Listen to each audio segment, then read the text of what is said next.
Hi, Andrew from Sachs, and welcome to video number 1 in our 8-video series on leadership in tough times. We're going to be dealing with a range of different topics in this series. We're going to start off with the question of what is leadership? What do people mean when they use the term leadership? We'll give you a brief and really practical definition. Then we'll move on to issues like stress and stressors. Those are things that certainly affect us during tough times. We'll be talking a little bit about the neuroscience of stress.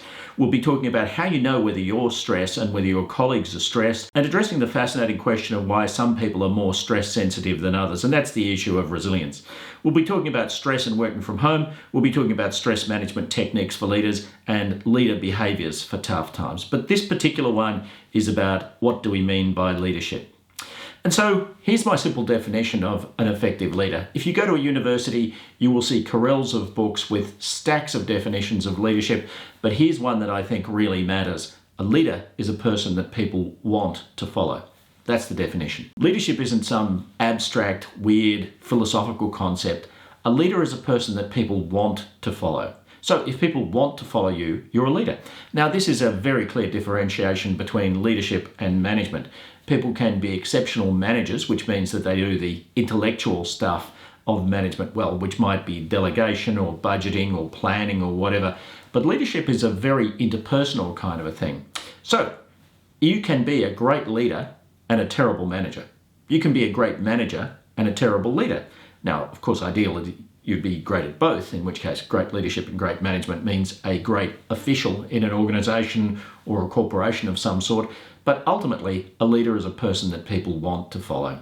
Now, why do certain people want to follow other people? Well, there's a range of research in areas like chimpanzees, and this is research from a gentleman by the name of Richard Harvey, goes back some decades now. But Harvey investigated the serotonin levels of chimps, and what he discovered is that the chimps that seemed to rise to leadership positions were often chimps that had high levels of serotonin in their brains. Now, what is it that serotonin does for you? Well, it makes you calm.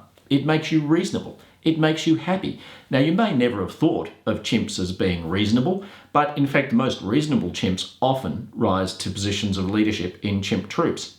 Now, chimps fight for leadership like a lot of animals do, but in fact, they vote in a way, because the chimp that gets the greatest level of support in the fights from the other chimps is the one that will rise to levels of leadership. And so you kind of vote. Well, they don't have hung parliaments or secret ballots or any of that stuff, but chimps do vote for the leaders that they want to follow. And it turns out that they have higher levels of serotonin.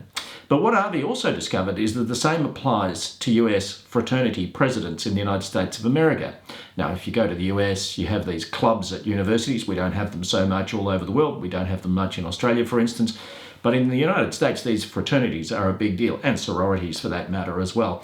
And what happens is that people get elected to be presidents of these fraternities and sororities. And Harvey discovered the same thing in the neurology of the fraternity presidents and the sorority presidents as he found in the chimpanzees. That is, they tended to have higher levels of serotonin. He also discovered when chimps subsequently developed into leaders, it was quite often the ones that had the highest levels of serotonin as babies who ultimately went on to achieve leadership in amongst chimps.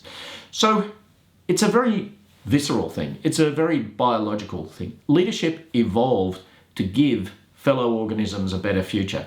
That's what leadership is. So the next video in the series is about stress and stressors. Stress is the visceral, the neurological response to discomfort. Stressors are the things that cause us to experience that discomfort. Join us to see what happens next in this series.